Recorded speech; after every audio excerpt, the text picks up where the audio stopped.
আসসালামু আলাইকুম ওয়া রাহমাতুল্লাহি ওয়া বারাকাতুহু।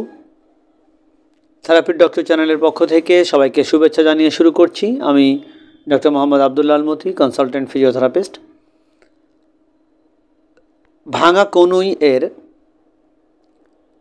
অ্যাডভান্স বা উন্নতির স্তরে ফিজিওথেরাপি কীভাবে কাজ করে, কি কি প্রয়োজনীয় এক্সারসাইজ দরকার হয়ে থাকে, সেই সব বিষয় নিয়ে আজকের আয়োজন।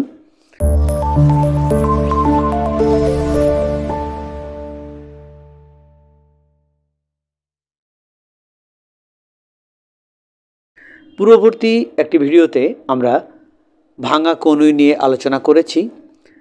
সেই ভিডিওটিতে বলা হয়েছিল ভাঙা কনুই বলতে আমরা কি বোঝাতে চেষ্টা করেছিলাম, তার লক্ষণগুলো কি কি, কিভাবে এটিকে নির্ণয় করা হয় এবং প্রাথমিক চিকিৎসার ধারণা দেওয়ার চেষ্টা করেছিলাম। ফিজিওথেরাপি কি ভূমিকা রাখে এই প্লাস্টার পরবর্তী ভাঙা কনুইয়ের রিহ্যাবিলিটেশন করার ক্ষেত্রে। গুরুত্বপূর্ণ স্পেশাল 5টি এক্সারসাইজ যা বাড়িতে নিজে নিজে প্র্যাকটিস করা যায় তাও দেখিয়েছিলাম পূর্ববর্তী সেই ভিডিওটিতে। যারা ভিডিওটি দেখেননি তাদের সুবিধার্থে লিংক ডেসক্রিপশন বক্সে দেওয়া থাকবে, আপনারা চাইলে সেখান থেকে দেখে নিতে পারবেন।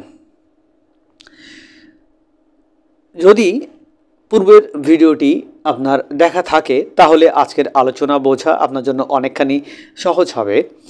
আমরা ভাঙা কনুইয়ের প্রাথমিক পর্যায়ে প্লাস্টার খোলার পরে যে ধরনের এক্সারসাইজগুলো করার প্রয়োজন হয়, যে ধরনের মডালিটিস ইউজ করার প্রয়োজন হয়, ইলেকট্রোথেরাপিতে কি কি করা লাগবে, কি করা যাবে না, এই বিষয়গুলো নিয়ে তখন আমরা যা আলোচনা করেছিলাম তারই ধারাবাহিকতায় আপনি যখন সেই সময়কার এক্সারসাইজগুলো প্র্যাকটিস করতে থাকবেন, নিয়মিত ফিজিওথেরাপি নিতে থাকবেন, তখন আপনার এলবো আস্তে আস্তে এক্সটেন্ড করতে পারছেন এবং ফ্লেক্স করতে পারছেন। সেই সাথে এলবো জয়েন্টের আরও 2টি গুরুত্বপূর্ণ মুভমেন্ট যেমন সুপিনেশন, প্রোনেশনও অনেকখানি চলে আসতে থাকবে আপনার হাতে।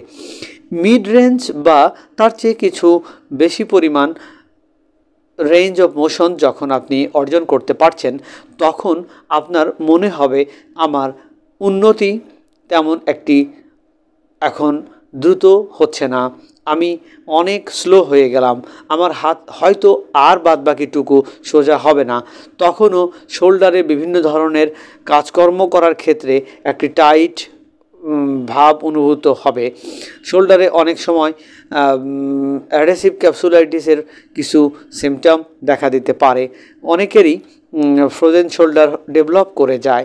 আবার কেউ কেউ এই ভাঙা কনুইয়ের প্লাস্টার পরবর্তী সময়েও দেখা যাচ্ছে তাদের রিস্ট প্রপারলি ব্যবহার করতে পারছেন না, সঠিক শক্তি পাওয়া যাচ্ছে না, মাসেলের বাল্কনেস ফিরে আসেনি, বা হাতের সকল দৈনন্দিন কাজকর্ম করার জন্য যে ধরনের ফ্লেক্সিবিলিটি থাকার কথা ছিল সেটিও ফিরে পাননি।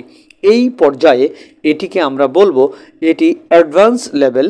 এই অ্যাডভান্স লেভেলে ফিজিওথেরাপির গুরুত্বপূর্ণ ভূমিকা আছে এবং সেখানে আমরা যে ম্যানুভারগুলো এই পর্যায়ে অ্যাপ্লাই করে থাকি তার মধ্যে আমরা স্ট্রেচিং করে থাকি, আমরা এখানে স্ট্রেনদেনিংয়ের বিভিন্ন এক্সারসাইজগুলো অ্যাড করে থাকি, সেই সাথে আমরা এখানে শোল্ডার মোবিলাইজেশন করে থাকি, এখানে রিস্ট জয়েন্টের শক্তি বৃদ্ধি করার জন্য এক্সারসাইজ করে থাকি। কোনো পেশেন্টের ক্ষেত্রে আমাদেরকে বিশেষভাবে নজর দিতে হয় নিউরোলজিক্যাল যে ডিফর্মিটি, নিউরোলজিক্যাল যে ডিফিকাল্টিস রয়ে গেছে সেগুলোকে ওভারকাম করার।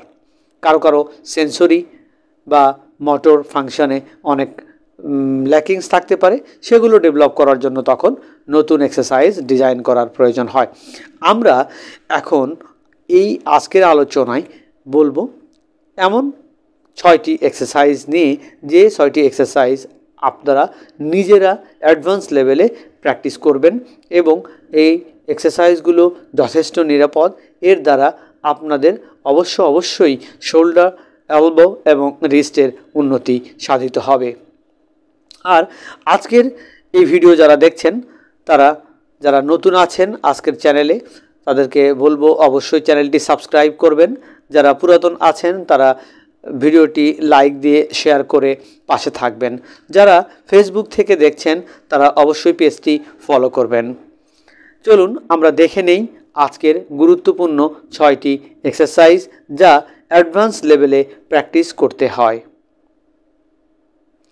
এখানে যে এক্সারসাইজগুলো দেখানো হচ্ছে প্রত্যেকটি এক্সারসাইজ আপনি ভালোভাবে দেখে নিন এবং একটি এক্সারসাইজ 5 বার করে রিপিট করুন। এই 5 বারে একটি সেট গণনা করুন। এভাবে 6টি এক্সারসাইজের একটি 5-এর সেট প্র্যাকটিস করতে হবে বা অভ্যাস করতে হবে।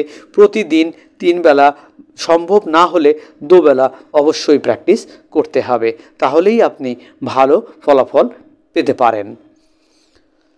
চলুন আমরা এক্সারসাইজগুলো দেখি, শিখি এবং সেই অনুযায়ী এগুলোকে অভ্যাস করার চেষ্টা করি।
যারা এই ভিডিওতে এক্সারসাইজগুলো দেখলেন, এক্সারসাইজগুলো সেভাবেই দেখে এবং ভালো করে বুঝে প্র্যাকটিস করার চেষ্টা করুন।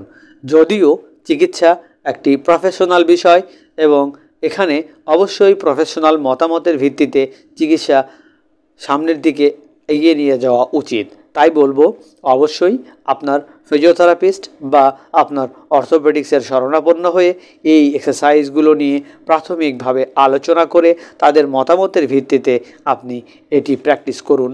তাহলে আপনার জন্য এটি নিরাপদ এবং আপনার জন্য ভালো অনুভূতি তৈরি হবে। সঠিক ফিজিওথেরাপি সেবা নিন এবং জীবনের গতিময়তা বজায় রাখুন। আমাদের থেরাপি ডক্টর চ্যানেলে প্রত্যেক শুক্রবারে আমরা হাজির হই ফিজিওথেরাপি বিষয়ক যে কোনো ডিজিজ বা আপনাদের প্রস্তাবিত কোনো বিষয়ের আলোচনা নিয়ে। আমাদের চ্যানেলে সাবস্ক্রাইব করে পাশে থাকুন এবং আপনার নিজের পরিবার ও আত্মীয় স্বজনের মধ্যে চ্যানেলটি শেয়ার করুন যেন সবাই এখান থেকে ভিডিও দেখে উপকৃত হতে পারেন। আর যারা আমাদের সাথে নিয়মিত আছেন তাদের বলবো আপনারা অবশ্যই আমাদের প্রশ্ন করুন। আপনাদের কোনো নতুন বিষয়ে জানার থাকলে সে বিষয়ে আমাদেরকে জানান, আমরা সেই অনুযায়ী আপনাদের জন্য ভিডিও প্রস্তুত করব ইনশাআল্লাহ। সবাই ভালো থাকুন, সুস্থ থাকুন সেই কামনায় আজ এখানেই শেষ করছি। আসসালামু আলাইকুম ওয়া রাহমাতুল্লাহি ওয়া বারাকাতুহু।